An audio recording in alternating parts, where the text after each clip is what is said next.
Hello, everyone, and welcome to another episode of Get Out of Rap.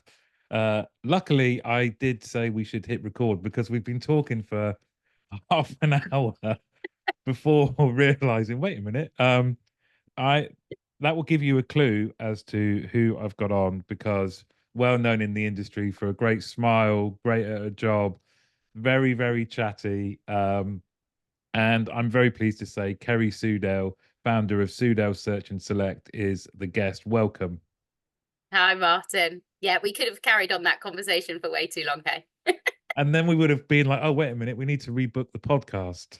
Yeah, and then wait a minute, we've got so many other things to do as an independent. When are we ever going to fit it back in again? Maybe January, February time? Yeah. So, like I said, you're super well known in the industry. I think anyone that meets you loves your passion and just how great it is to talk to you. Perfect podcast guest. Where did it all start for you then? So I accidentally fell into the world of recruitment. Uh, I think I've been quite open about the fact that my dad went through a very difficult time with his depression and turned to alcohol, which made him not the nicest to us. And I remember him, and no offense to anybody on this podcast now, especially as I deal a lot with recruitment, but I was working in a call center at the time, a sales call center after I graduated. And my dad was like, what a waste of all of your qualifications working in a call center, blah, blah, blah. And he went for me in a really nasty way. And I thought, you know what? Hmm, I'll show you. And I just saw a job role for a Michael Page for a graduate scheme. I applied because I had some sales experience. They took me on as a non-graduate, as an associate consultant. And then that's where it all started, really. I started in the London office, and then following my dad sinking further down into it and becoming really, really bad. It was a choice of my brother going into care or me relocating to the Midlands. I handed in my notice to go back to my hometown in Derbyshire, and my boss said, "How do you fancy setting up our office in the Midlands?" And I thought, well, let's give it a bash.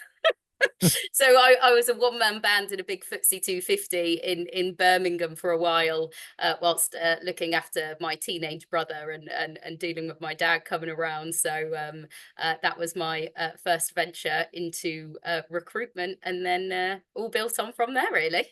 That is a lot to take on for a young person. How is it kind of how does it show up now in your experience and how you talk to people that maybe, if not in the same situation, could be going through stuff at a young age because you had knockbacks, making the most of them, and a home situation that is must have been made it really, really challenging for you to focus on your career. I think what's really interesting is, aside from anywhere else, especially in the contact center when you work with leadership talent, I think some people assume, and especially when you venture into the executive search space, your 100K plus salaries, call them, and your sub exec is just below. People assume there is a certain, I guess, guarded conversation that you have with people that, hey, it's not about the person, it's just about the job and where they want to get career development wise. And I found it entirely different. It's really important to understand someone's story to say, hey, these are the values that I want to see from a company. And are they values because you say, this is what we want the world to see from a marketing perspective, or are those values ingrained within the person because of their upbringing and what they're about? And I think that's probably why I've been able to build my network in such a short space of time, because I think 3 years ago when I launched Sudale, I did nothing with LinkedIn. I had done nothing with it ever. And then I started sharing my story a bit, and I think I'm up to about 10,000 followers now, and I was less than 1,000, I think, when I launched. And you go, actually, people buy into the story. And that's the storytelling element whenever you're taking a role out to market. Yes, it's important to know the salary. Yes, it's important to know who you're working with. but what's the story behind the brand? Mm. And what's the story behind the person leading you? And what's the story in terms of where they are now versus where they want to get to? And I think that's the game changer when you're hiring people, because if you understand somebody's story and say, hey, this is where they grew up and this is what their parents told them about important values, etc. If a company doesn't live up to those through the interview process and throughout, those people will drop out. Some people don't care about those things. So that's important to know. And you go, hey, why are we losing people in this process? And you go, well, this is the value you're demonstrating versus this person. And especially someone that came from like my background. I remember my dad, he actually had a very good job when we were younger, and he was head of electrical maintenance, I think, at a big factory. And I remember his boss, very rich, my dad, very not, having that conversation and him going, hey, you couldn't run this factory without me. And his boss like, yeah, I couldn't. So I remember him yelling and screaming at my dad one day, and I was there because we were allowed to just be running around the factory back then.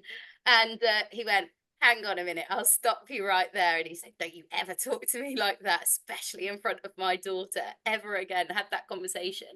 And I think it just put back into my head that it doesn't matter, like, where you are, where you come from. Like, you just don't, like, there's a certain way in No. which you talk to people. And I think throughout the interview process and, you know, exec search in general, it's become quite dull sometimes when you're talking Mm, about things and you go, yeah. actually, it's really not a dull moment to understand what the why in someone's story and why they might want to go somewhere and why they might be interested in a very specific role and why they might want to join this particular business. And sometimes we turn it around to a very transactional way of talking. We'll send you an email, we'll have an interview at this particular time, and hey, do you meet these criteria on the job description? And that's just not enough. You need to find out people's story, find out the story, the brand story, the bit, Yeah, marry them together. I couldn't agree more. You know, the times when I've been involved in hiring and sometimes hiring people at a senior level, I've always found it, you know, you want to, it's frustrating because you want to get to know someone. It's like you say, you want to know their story, what makes them tick, what's important to them. And some of the time you don't get that. You just get, tell me about a time when you've had to change a strategic direction and some of your team were against it, you know, and you get good answers, and within that you can pick out things, but you don't really get to know the person until maybe you can have some off-piste sort of conversations. That's when you really want to know. Can I just go back a sec? Yeah. Yeah. So you set up a whole office in the Midlands. How long how long were you there, and then where did you go? You know, because you mentioned you set up Sudale Search and Select 3 years ago. What was in between? So in between, it was a new division and brand as part of the Page Group. It's one of their sub brands, Page Personnel, which was known as their juniors and things. And within that, we did customer service, contact center hiring, secretarial, HR, all kinds of stuff until we started separating it out.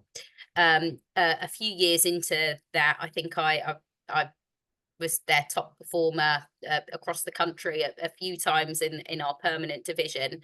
And then I went off on maternity, had my little boy, came back and was asked to set up the newly established contact center and customer service division, which was sort of back end, middle of 2019, I think, was when I went back. So my son was born in August 2018. I went back in about June 2019, something like that. And we'd been through a very messy breakup during that time. I moved into my mum's box room, which was fun, with my Yeah. teenage brother and my mum and dad again, with a Mm. baby and a big husky, because it was not a big house. And I went back to set up our contact center and customer service division. Loved it. Was able to develop our sort of exec offering in that space, hire some people to come and do the junior stuff. We had obviously 2020 hit, which came with its own interesting challenges, and recruitment came to a total standstill Mm. at one stage until there was obviously the big contracts for all of the NHS track and trace, and a lot of even tourism companies started using their Yeah. contact center right as track and trace. And we got a few big campaigns with some utilities companies, just sticking to our normal. We didn't get involved in any sort of track and trace stuff during that time. And as I set up from home, it was working really well. The teams were getting along really well. Obviously, there are massive redundancies within that big company at that particular time. So I went back to a bit of a one-man band within that space because my team were relatively new. And we built up the division from there. And then I remember having conversations with my new boss at the time, going, hey, so you've been back and you're still sort of managing teams and things, because I took on a different brand and stuff. You're still managing teams. Like, we don't have mums that do this here, and started listing off different mums who had all moved from a people manager to what we called a business manager route, which was same level of progression. You get paid more money just because you bill more money, basically, and you get the job titles that reflect it. So I moved back into that type of space because they were saying to me, hey, if you're a people manager, you need to be in the office more frequently, maybe 4 days a week. And I'd got too used to not having to drop my son off at 6 a.m. at my sister's, which is what I used to do before, and pick him up at 6 p.m. from nursery. I barely saw him. And then all of a sudden I'm getting a chance to, still billing plenty of money, still topping up the tables. I was still getting my promotions. And then I thought, why am I doing this for a big corporate? These are all of my relationships. They're brand new. Might as well give it a bash for myself. And that was when my mum thought, hey, you're insane. She was like, Kerry, all of the she's a TA. He was like, all of the teachers at school know who Michael Page are. No one's going to know who Sudale are. And I said, well, not yet, but maybe they will. I love that. I love that. If there's people around you that think your idea is a little bit mental, then I see that as a good sign. That's a green light for me. And me. And my partner was going, yeah, you'll be fine. Like, he's been self-employed for years, but as employed as self-employed can be, because he's a builder that works on building sites. So it's a bit of one of those where he was like, let's do this, but then at the same time, like, challenging years like this one, we're looking at it going, we're both self-employed, where's our security? Nowhere. I think I think it's best to ignore those types of thoughts. Same here. I think, that just plug away and go, hey, we can all be positive, and we know that this is what's going on, and all we can control, right, are the things that we're doing, the way that we're putting ourselves out there as an independent. You're the same, Martin. And it's still the case of when people come to me and say, hey, I've got this particular role, if I don't believe in it in the company, or that there's no way in terms of the process that they've ran that it's going to work out, I'm very happy to say, it's not for me at this moment in time, because I think the more you build something where you're focusing on actually what matters from the values, it begets the referrals. Because that's what I always think now. Whenever I'm referred something from someone in my network, or someone's reached out to me on LinkedIn, the referral is exactly what I expect it to be, because they go, oh, you're exactly as you are on LinkedIn. I'm like, yeah, not that Surprise. fakery for 3 years. Imagine, I remember when I first worked at Michael Page, and I remember we used to have to wear heels, we'd be in suits, and I used to think, my God, my feet are killing. I don't like wearing heels anywhere. And we'd all be running around with trainers in our bag, or those little fold-up shoes, so we could fold them up at client meetings and then stick our heels on, walking through the office. And I just can't imagine that now. No. Like, I just think the world has changed so much. And again, that's the same as when you're working in exec search usually, and people go, oh, you need to be really suited and booted. I'm like, none of the candidates are. Not in contact center. It depends if you're working from home as well, because sometimes if you go into the office, you're much smarter, right, than if you're working from home, because you think, oh, like you and I, we finally get to escape the confines of our home office and we're there. So you're like, Right. For me, I'm going to get the straighteners out, the makeup on. I'm going to get this dress that might be slightly moth-eaten in the cupboard.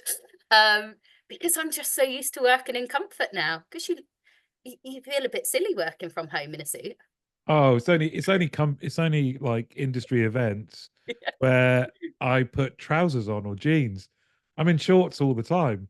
So You're one of those, are you, Martin? Snow on the ground, still in your shorts. yeah, I think I put it on LinkedIn. Most of my life goes on LinkedIn, but my wife was videoing through our front room. It was where we are, there's like a sort of hill just Yeah. outside the right outside this window. Um was where I throw balls with Hugo and stuff. But anyway, it was blizzard. It was a blizzard. And I'd managed to convince one of the girls to go out and make a snowman. And we were pushing it uphill, this big ball. And you could hear my wife going, he's still wearing his shorts. So I was like Arctic conditions and I'm still in shorts. Yeah, still in shorts, and I think. Do you know what? My dad was always like that, but I think my dad's got one leg, and so he was always saying the trousers used to be really uncomfortable on his fake leg, and I still remember him going to me. I used to go, Dad, I think you need a new leg, because he'd have to go for one every now and then, and he used to go, I can't go to the limb clinic, and I'm like, why? And he used to go, I'm too fat, and they're going to tell me off. They're going to make me go on a diet. I just go, I'll leave it. yeah, I'll just leave it. And that's where he used to have this leg at night, and he used to go, oh, it's getting a bit too heavy now. And like, because they used to try and pad them out and make them look like real. And back then they definitely did not look real in any way, shape, or form. So he used to start having them where they didn't try and make them real. It was just the metal, because he said it Yeah. was so heavy from having that extra padding on. But that's where he always used to wear shorts, and we'd see these funny moments like when we'd be queuing up in the bank, and this you'd see kids like down on the floor, like not like knocking on his leg, parents at the back, and me going, Dad, look. And we'd be laughing at it, and I always think that, I think that's, you know how you approach the world now, like when you're asking Yeah. questions, I always think you should approach it a bit like a kid, because Yeah. they have no, and like for my dad, yeah, it is unusual to see a guy walking about in shorts with a metal leg. Just ask, like, if you're Yeah. interested to ask. My dad Yeah. lost his leg at 17 in a motorbike accident. Like, he's now, is he now fifth? No, he's six, coming up for 60 this year. So you go, he's had his fake one for a lot longer than he ever had Yeah. his real one. And I always think people used to get really awkward, like they'd look at it and go, I can see you want to ask a question, and I just ask a question. And that's how I always approach it in terms of recruitment. I bet you're the same in terms of sales calls and having any. If a question occurs to you, ask the question. I I think it's such a good mindset to have. It's a curiosity of Yeah, children and the cure and I think if you can take that and be curious about life and curious about people, that's where the magic happens. Certainly everyone I speak to who we know mutually yeah. or that they know you say the same thing about you, that they love talking to you, you're great, they have a great relationship with you. And I think that always comes from curiosity, being the person that will ask the question, because you can ask those questions and not be rude. You can still be friendly and polite, but ask the question that everyone else might be thinking, but for some reason hasn't asked it. I think sometimes, and I can understand why people are really scared about offending people. And I've always asked the same question when I ask customers those difficult questions. I always ask, how did that feel when I asked you that question, by the way? Did it feel offensive? Like, absolutely not. And they said, it, with beyond a doubt, every single time I ask, why is that okay to ask that question? Like, some people won't ask that question because they'll feed it back like, oh, no one's ever asked me that before. And then I think, was it offensive? Uh-oh. And it's always the same feedback is, it depends on the intention. And you can tell if somebody asks a question with a good intent behind it, then there's no reason that can't be a bad question. It's like my friend who's HR director, which is a really interesting story, when she was looking for a role and they were asking her whether she had children. And it was at the time where it's very much about the interview and going, so what are you going to do with those children? What are you doing around childcare and stuff? And she was a bit like, I answered those questions, covered them over. And she went, because I really need a job. And Yeah. it was at that really difficult moment. And you think now, like, that's the thing when you're asking those questions and asking with that type of intent when people are immediately available. Sometimes you're not going to get an honest answer out of an honest person, because you're asking that question with a view, it feels like, to discount them from a role. Oh, you've got kids. You're Oh, that's definitely not going to interesting. be able to sort your childcare. And you think, Mm, you should never, those are the type of questions that you never ask. They're not relevant to an no. interview process. As a recruiter, when we have speculative meetings with people, we ask, what kind of flexibility do you need? And they're the only questions you can ask somebody. And you can ask that in terms of an interview. What do you need from us in terms of flexible working? Especially when you need a flexible working office, then you're going to apply for a flexible Yeah. working job role, right? And you go, Yeah. hey, what kind of degree of flexibility do you work? And you go, as a candidate, you can flip that and go, what degrees of flexibility do you offer? Yeah. I love You it. can kind of get that sense of that, because I think everybody always gives you advice on what to talk about in terms of money and how to close off negotiations and that kind of thing. Like, hey, what salary are you looking for? What are you looking to offer? Asking that question with a question. But actually, the salary is always fact, right? They've got that Mm. set away somewhere. You can cover that at a different conversation. From my view, if you're hiring, you should be having the salary conversation in a screening call, never even interview. Go, hey, you've applied for this role. If it's not got a job, if it's not got salary, or just Yeah, double it's check. like a quest. Yeah. You've not got all the levels yet. There will be a big reveal. Yeah. And you do. I know people that in this market that have gone to 5 stages of interview, not knowing what the salary is, but they have given their expectation. And you go, that that's that's ridiculous. Surprise. And when they offer and you go, okay, it's 50 grand less, and somebody go, oh well, they'd really like to get to know us through the interview process. And I go, it doesn't work like that. You No. can't pay your bills off likes, but also like, if you've not got the right salary, it's same as, oh, we did this benchmarking exercise and we know we're bang average in terms of salary. And you go, well, in that case, you are very rarely going to tempt somebody with the same money unless you've got something incredible to offer, Mm. in which case you need the good story. And sometimes people are not very good at telling the story, and you have to highlight that and to go back, or you have to be paying more, or you're looking for somebody to take a step up. Like, if you've got a head of salary that's a bang on average or to the lower end of the salary, odds are you're going to be looking at a senior manager that's taking their first step up. Yeah. And some people, hey, these aren't a head of. Yeah, when you're paying an I average know. head of salary, you're They going to don't get a they don't want really this good. job. Yeah, and I think that's managing expectations of customers up front, to say, we have it all the time where you go, well, you'll be having somebody stepping up into that type of role, or you'll be looking after somebody who's poorly paid in this market. Like, yeah, okay, we'll step up to this one. But this is realistically what you're going to get for that money. And oh well, we want to head up, and the cold hard truth, pay more money. Yeah. Now you did a candidate experience survey that you were kind enough to share, and that I've put that in the team leader community. Loads of Thank people have you. been commenting on it. Um, why did you do that, and what it is it like at the moment for candidates? Because I really like that kind of candidate experience.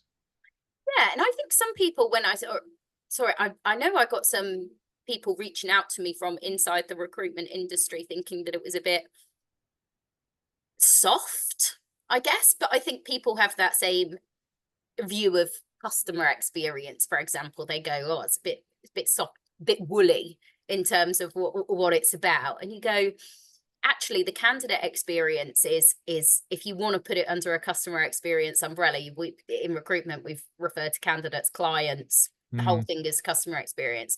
You've got a client who wants to reach a result, i.e. the best person that they can get for the budget that they've got and everything else. You have to deliver that for the candidate, because in my view, I have never seen somebody in a leadership position in contact center or customer experience that is not at least open to the right opportunity at any given one time. They will continually network and they will bat away a lot of opportunity, but they might go, hey, that sounds great, I'm interested. Yeah. If I'm sat in a current role right now and you go through the interview process, you're going to want a great experience. Otherwise, you just go, I'm already happy in my current job, actually, sorry. And you'll drop out.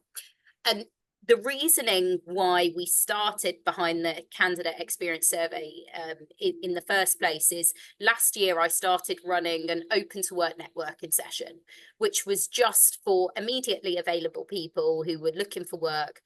It was not a super structured conversation or anything like that. We started by covering off things like first stage interview questions, what's worked well for people, applications, covering off people's CV, offering around peer-to-peer advice, as well as sitting there from a recruitment perspective. And during those conversations, I realized like these were all senior people. They were heads of and directors. No junior people, VPs. They were going for big roles at big old companies for big old salaries. And the experiences were just shoddy. Yeah. And all told, people were saying the exact same thing. It put me off that company forever. If they reached out to me again, I would not be interested in that company.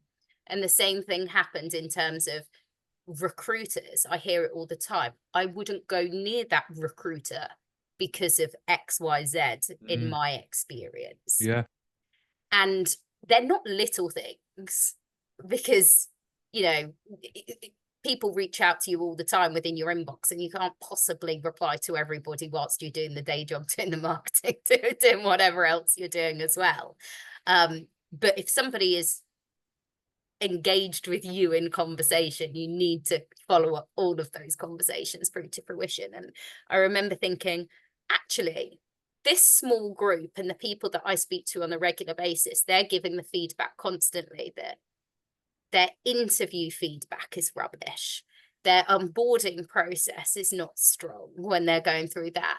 And actually, people have been focusing a lot more on their onboarding process. And what I found through conversations is very few people would drop out following a poor onboarding process, but lots of people would drop out following a poor candidate experience. And we go, are we putting the emphasis in the wrong place here? Because a lot of people said their onboarding, you know, although it's important, it's quite simple to get right. Time with your manager, technology when you first start, contracts on time. But actually, the candidate experience is one of those where you go, it takes a lot of time and effort. Because if all of a sudden you are supposed to, right, I'll be back to you by the 31st of October. It's the 31st of October, you've got no update. You need to go and give the no update to everybody. And especially, hopefully it'll be tomorrow. And if we're having a situation on one side or the hiring manager's disappeared slightly, you have to keep giving that no update until you paused on the no update to say, I will come back to you as soon as I hear these are the challenges that I'm having. And I think that part of it is really important, because you can give a no update because every person that's in a leadership position has maybe been sidetracked by something else when they're hiring. Yeah. And it's going, how do you hold somebody to account? So I come across as, and I am a friendly, happy person, but also for my customers, when we have put our deadlines and timelines in place, I make sure they stick to them, or they get a very firm message from me or a voicemail to say, hey, we've given this update. We're going to start losing people in this process if you don't come back to me now. Like, just give a slight update. And the amount of people that will just drop a quick text message and go, I'm ever so sorry, this situation. And you go, right, that's Okay, really good. easy. One simple text message, one WhatsApp, one voice note, and then us as an agency will work with however many people we've got in the pipeline at the time to give the updates. If you've not got time to do that within your internal team, you could go, hey, there's a lot of people looking for work at the moment. Let's go out there and let's hire ourselves. And you go, that's absolutely fine. Definitely do that. Go and look at things like your list, Martin, and go, let's pick off some names of people that are immediately available. But you've got to remember that some of those people who have been available for some time have been battered and bashed by the market. They have given presentations that are like, create our entire business strategy for us. They've done it and then been told that they're being offered internally and all of that sort of stuff. And you go, we can't do that to people because they remember. And more than anything, contact center and customer experience people talk. Yeah. It's very small and they talk in amongst each other. And if it whiffs and stinks of, say, free consultancy, which was the biggest problem that people were having. And I remember this one customer experience director who was at final stage and they were having to do a big customer experience strategy for this business. And I said, how many at final? And she went, oh, I forgot to ask that actually. I'll reach out and ask them. I'm assuming 2 or 3. 8. 8. For me, that's free consultancy and reeks They of were it. like, thanks very much. This is brilliant. We're going to use it. Unfortunately, you didn't get the position. Exactly. And that person was immediately available at the time, like a lot of other people, I'm assuming, in that particular shortlist. So they did it. And that's when you go, it's a moment in time. And do you want to be known as a business that when times are hard, you take advantage of people? Or do you want to just know that people can do the role that you've got? And there are plenty of ways to test people. Because I personally like a case study or a presentation. And the reason being is lots of my candidates like it as well, because they go, this is what I do in my day to day. This is where I'm most confident. Sometimes in interviews, I'm not the most confident in terms of selling myself, but talking about contact center operations, how I deliver a training session, for example, that's easy. I do that. And you go, you can do that in a way that shows like a project or passion project that's interesting for that particular person. Like we were hiring an insights and analytics role in CX, and the person who was at final stage interview was really interested in researching actually the top companies of why they were good at customer experience and had all the insights and analytics behind it in terms of why. So he did a gap analysis for his case study on, hey, the best in class customer experience from your view, and the gap analysis between us and them. And he thought it was great because he could use that research for another role or a future position, or actually when he lands in any position. But if you're doing something very, very specific, it means that people can't use it again. And it comes out in the end where they go, 8 people, and they go, I was never going to get that job role. They were always going to offer it internally. They were doing it, but I couldn't shoot my shot in case it turned out the opposite way. So, and I think it's one of those big things that recruiters and search consultants are always sort of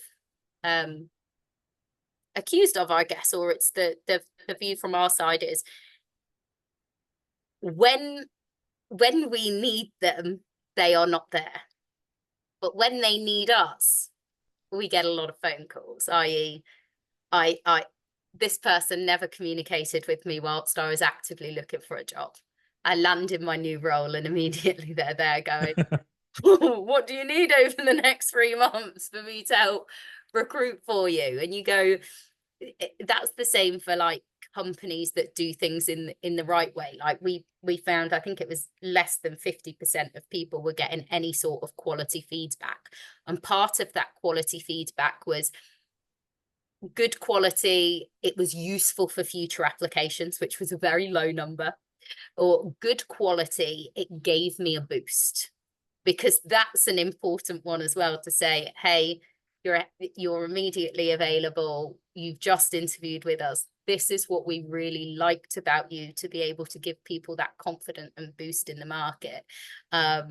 And you go, that was 50% for both of those combined. And you go, the bar is so low. Yeah, please do better. And this is the worst thing. Like when people, oh my God, thank you so much. I have not had this feedback before. And it was literally like we were running a process. The advert was still going, and I just sent people an email to say, hey, we're at final stage on this particular one. Now your application's coming a little bit too late, but it looks great. I'll keep you updated in case anything doesn't go to plan in terms of being, oh, thanks for letting me know that. No one's told us that before. What? I know. So just the honest feedback of, yeah, okay, your application was just too late. Actually, it was just a timing thing, as opposed to anything wrong with your CV. And you think, man, that bar is low. Well, Don't, you mentioned time and effort, right? yeah, That if you can't spend time and effort,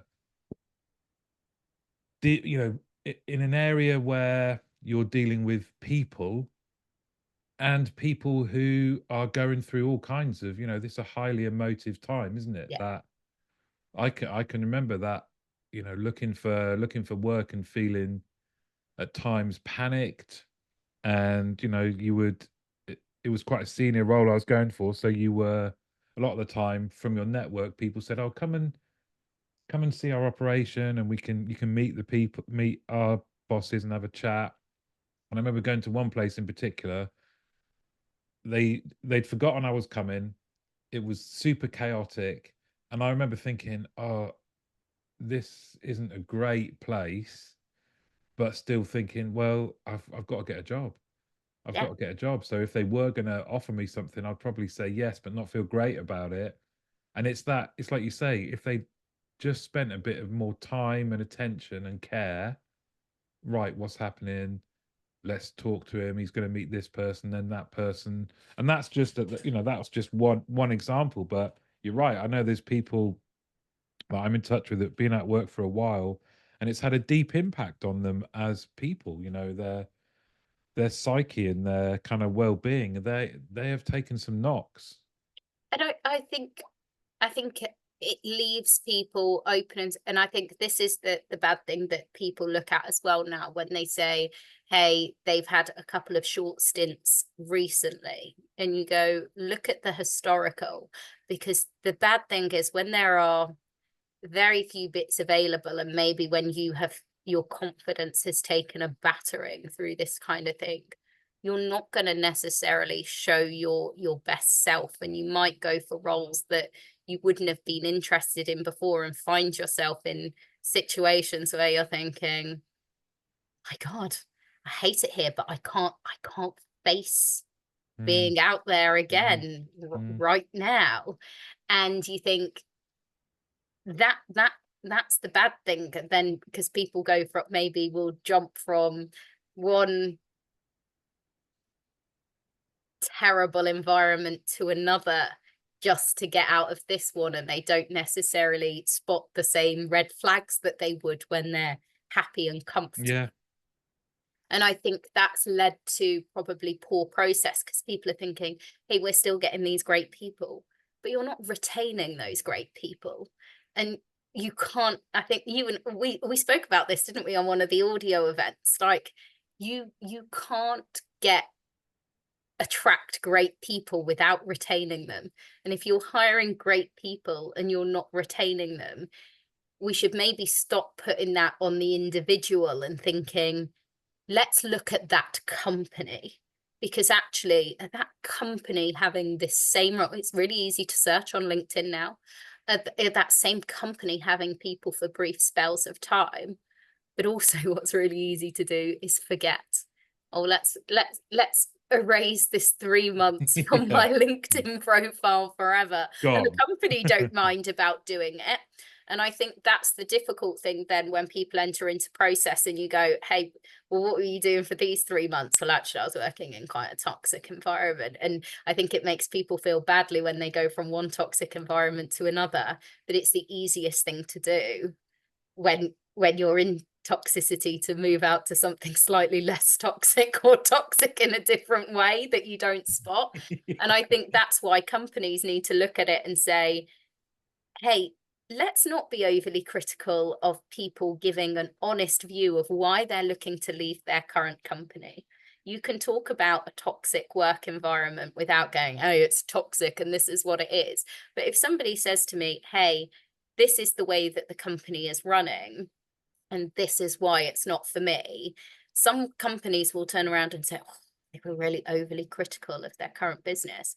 It's not overly critical, to be honest. Yeah, Same as mine. I was with a business for nearly 10 years. I absolutely loved it. But at the time where I became a parent and something became not quite right for me, it doesn't make them a bad company. But for me at that moment in time, being a working mum, wanting to spend the time with my children, now children, and saying, hey, I can do this. I've proved from a revenue perspective that it works working yeah, from home, from a team management perspective that it works working from home, but they want to move it back to the office, then I'm quite able to move on and do something else. And it's not me being critical of the company. It's them saying, hey, for me in my current circumstance, it doesn't work. And that's the same as anybody else to turn around and say, hey, this was the vision that I was sold by the company. This is the reality, and this is the challenge to get to the vision from the current reality. And it's not going to work. Because I think that's the thing as well. When great people go into organizations, you can all of a sudden see and you go, this is never going to work. Especially like the worst one are if you've got like, so I work with a lot of founder-led organizations, and the best founders know what they don't know and they step away from it. The worst founders are the ones that are just in at the detail of absolutely everything, trying to control everything. And you go, you don't need to hire if you want to control everything yourself. You're yeah, just you're gonna waste a lot of money doing that, and you're gonna hire really great people who aren't going to stick around. So I think that was the reason why I thought, let's focus on the candidate experience. And I saw a couple of posts from my competitors, I think at the time, not ones that I know particularly well, but had put on, oh, we keep seeing an emphasis on the candidate experience. And I thought, oh, it's about my face, I think, in terms of candidate experience, because I was thinking I'm the only one that I can see that's talking about it a lot. Let's talk about the client experience. So like, everyone talks about the client experience. We all deliver the white glove experience to our clients. That's the big thing, and it's the most frustrating thing in the background sometimes when, you know, somebody will sell that this is what we do for our candidates, and we speak to the candidates and they go, that's not true. And you go, we all sell the white glove to the client. Everybody does, and they get the hands-on and I know so many candidates that, you know, their clients at one day, candidates another. They're the same people. yeah, So, hey, I worked with this business for a decade, and when I needed them, they wouldn't even return my calls as a candidate. I am never working with them again. And you go, because people care about the client experience, they work on that. But the candidate experience, client, it's exactly one and the same. One day they're yeah. hiring and one day they're looking. Like, how can you treat them so differently? So you, with that kind of mindset, and you don't mind being different and saying it as it is, when you think about your business, and I guess we're at that time of year where you start thinking about next year, what are your kind of hopes, and what do you hope for for Sudale Search and Select next year and onwards? Well, I guess first of all, I'll just briefly cover on the fact, because I'm so big on the candidate experience, it means that I do attract criticism if somebody lands in my inbox and I don't reply to them straight away. I've had messages of people that I don't know, and then 24 hours later, or if it's been a Friday and I haven't replied on the Monday morning, I thought you were all about the candidate experience and you've not replied to my message. I'm like, I don't know you. You're not one of my candidates as yet. Like, we're working out ways to manage it, but it's actually talking about, hey, how can we position that to let people know that we do care about their experience, but actually there's lots of other moving parts as well. And for Sudale Search, what my hopes for the future really are, and for next year, just thinking about next year, is being able to open the doors to organizations where they go, we really like what you're doing. Because I think I mentioned to you earlier when we weren't recording that I've had people reach out to me and go, hey, we have this really senior role, we'd love your help with it, but you know, as a business, we focus on using Shrek firms or slightly bigger firms or whatever. Can you give us some free support on this? And you go, I can't work for free because do you work for free? No. Well, no. Nobody pays me. And you Yeah. go, well, actually, that's fine. If as a business, you like what we're doing, but this has been your company policy, I completely understand that. So my hope for Sudale Search, and it's the same for any sort of independent founders and things, is if you like what somebody is doing, reach out to them, give them the opportunity to bid against your Shrek firm. And if your Shrek firm sort of, like in my case, if the Shrek firm wipes the floor with me and they go, hey, we're going to go with them, I'll go, cool. Fair enough. No problem. But I think it's the same as any independent business. So I don't know if you're the same, Martin, is give us a chance to demonstrate what we do. If you've got time, if you like what we're doing, you're getting good feedback from people in the market. You're thinking, I like what they're about on LinkedIn. I like what they're doing with this. I've heard good feedback from them in the market about this. Don't discount them just because they're smaller. Have a conversation with them and you might be surprised. Like, I've come up against much bigger firms than myself and gone, hey, this is the way that we're going to do it. This is the approach. And people have chosen to go with me because they preferred that approach versus one. And now I'm sure they go against other, will go against me at some stage or another where I don't get it.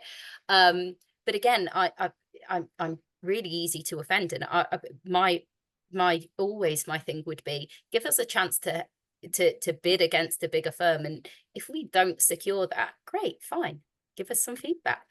I would absolutely champion that kind of people taking the next step. So you get kind of, oh, I love what you do. I love this. I love how you show up, and I think it's great that you're doing this. And I say, oh, would you like to try it? Would you like to do it yourself for your contact center? No. And that's the thing, and you go, oh, why not, and have a conversation? Because I always think it takes nothing, right?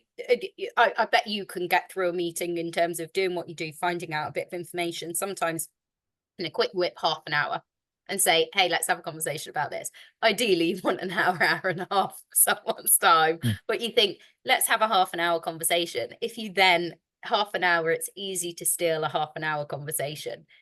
If you like the conversation after half an hour, let's continue it. It's why networking's great, right? Because you bump into people. I think people always assume, if we don't know Martin runs the TLC, maybe he'll try and sell us the PLC straight away. They'll start it. And you go, no, we don't. Like, just because I work in recruitment, it's like we were at the UK CXAs and someone was like, you've not spoken about recruitment at all. I'm like, speak about recruitment 24/7. I am not interested. This is people's work jolly. This is my jolly of the year. So I want to come around, have a good time, have real conversations with people. And you think, actually, if somebody is really easy to talk to, it's really easy to turn that into a business conversation, because all of a sudden they realize that, hey, you're not going to turn around and pitch slap them at every opportunity. But now I have a final question for you. Do you regret that me and you turned down the chance to invest in oil at the expo. I wonder if he'll be there again, Martin, so that maybe we can get our chance. But I think, you know, the government at the moment would probably have us believe that as independent consultants and, you know, running our own business, Martin, that we have that, you know, 500 million laying around or whatever it was to invest in the oil Well, business. But the the story was me and Kerry were chatting at the stand and having a great time, and this guy came over and asked us. I can't remember the way round he did it, but it was well, I. he tried to say he ran a contact center because do you remember he came over to me and you were busy in a chat with somebody, Bev was busy chatting to somebody as well. And he said, "Oh, so what's this all about?" And I spoke Oh to him yeah, about it. And he was like, "Yeah, I run a contact center here." And then it was very clear yeah. they absolutely did not run a contact center. And then he started talking about that he It was had it was 150 million barrels of oil, and did we want to invest? and yeah, and I think it was probably safe to say he wasn't an oil fan. No, I but think- like you, I do hope he is there again this year. Um, Kerry, have you got a stand this year? yes, yes, I have, and like I will exclusive now for you, just so everybody knows. I doubt there'll be a shopping trolley like there was last year. Here's my plan. Yeah, I'll see what you think because I know, I reckon I can. I'll trust you to be honest. All I'm gonna have in there are like camping chairs. You know, like the captain's chairs that you just pull out. That's it. What, just sit and chat with you? And are you going to have any signs, or you think who Oh, is this man? I've got a sign. I've got the sign that's got both the logos on it, so that will be there. But I'm going su- super low effort, slightly bizarre because you know there's some people that spend a lot of money and have great engagement stuff. You know, um, The F1 tech, cars. the tech giants, Martin. Like we're not going Yeah, to compete against them with fancy stands. and Oh, I think with 5 camping chairs, I'm not going to be asked if I want to invest in oil. it's a good idea. I wonder how many offensive people will come up to you. Because I remember you saying one of the first times you did these face to faces, somebody turned around to you and I just kept coming up to you throughout the day. Didn't realize you were so short, Martin. Yeah, you're so much smaller than I thought you'd be. And Okay. that was the same as when can you remember we had the conversation in Clayton? Oh yeah, I remember when I went to an interview and someone went, but as he sat down, "Wow, man, you've got a big nose." What? You go, "Hey, this is the fact when you talk about communication and how to interview and all of those sort of soft things, and you go, people don't say these kind of things, do they?" And they go, yeah, they do. Yeah. Well, we've got this to look forward to. Well, this is it. I think people, because I go to a fair few networking events, or I'm stood next to people a lot, or stood next to my tiny children. I think people always know that I'm short, so it's never a surprise for people with me. They're like, "Oh, no one's ever turned around to me and gone, 'You're really short, Kerry.'" I'm like, Don't underestimate us though, is it? "No, the biggest firecrackers I find. My sister Martin is 4'9", Nice. so I'm tall at 5'4". So I always say, like, they're like, "Oh, and actually, Martin, my dad is 5'4". Cool. So I'm tall. Yeah. That's what I say. I'm 5'4", but my dad is 5'4", my mum is 5'2", and my sister's 4'9". So I'm practically a giant. Yeah. But it's always interesting, and I think that's the same thing when you talk about candidate experience, right? It's even those little parts of the language of how you ask things and the sort of things that you say. Some people just have word vomit where you're like, "That's so What are inappropriate." you doing? Yeah. Yeah. And it's even just like tiny moments. I've heard about people go, "Oh yeah, well, I have this degree." "Oh well, here people have this class of degree." And you think, you know, people are not going to be interested in that. It's not a big I go, selling oh, okay, place. It great. almost feels offensive. And you go, it's interesting how many of those micro conversations that clients think, hey, we're trying to pick up on this micro red, well, stop looking for red flags, look for more green flags in the candidates. But candidates are looking for exactly the same. And one phrase, terminology, Yeah. something Mm. that you say can really impact on people getting the job role. So my always thing is, yeah, have real and open conversations, but also mind what you say. Like That, that's and that is a lovely place. Let's say we'll definitely have to do another one because we haven't even spoken about football. no, Um, lost but 15-0 yesterday in a cup game. okay, let's move on quickly. But let's Kerry Sudale, thank you so much for coming on, and we'll definitely do another one where we'll talk about football and whatever takes our fancy. Yeah. Hopefully we've got some wins coming in the way. And actually, I don't know how much of this has just been a conversation that wasn't too much of what we said we'd cover today, but oh well. It's been fun. I've really enjoyed it. Great. Lovely talking to you, Martin. Thanks for having me. No worries. Cheers.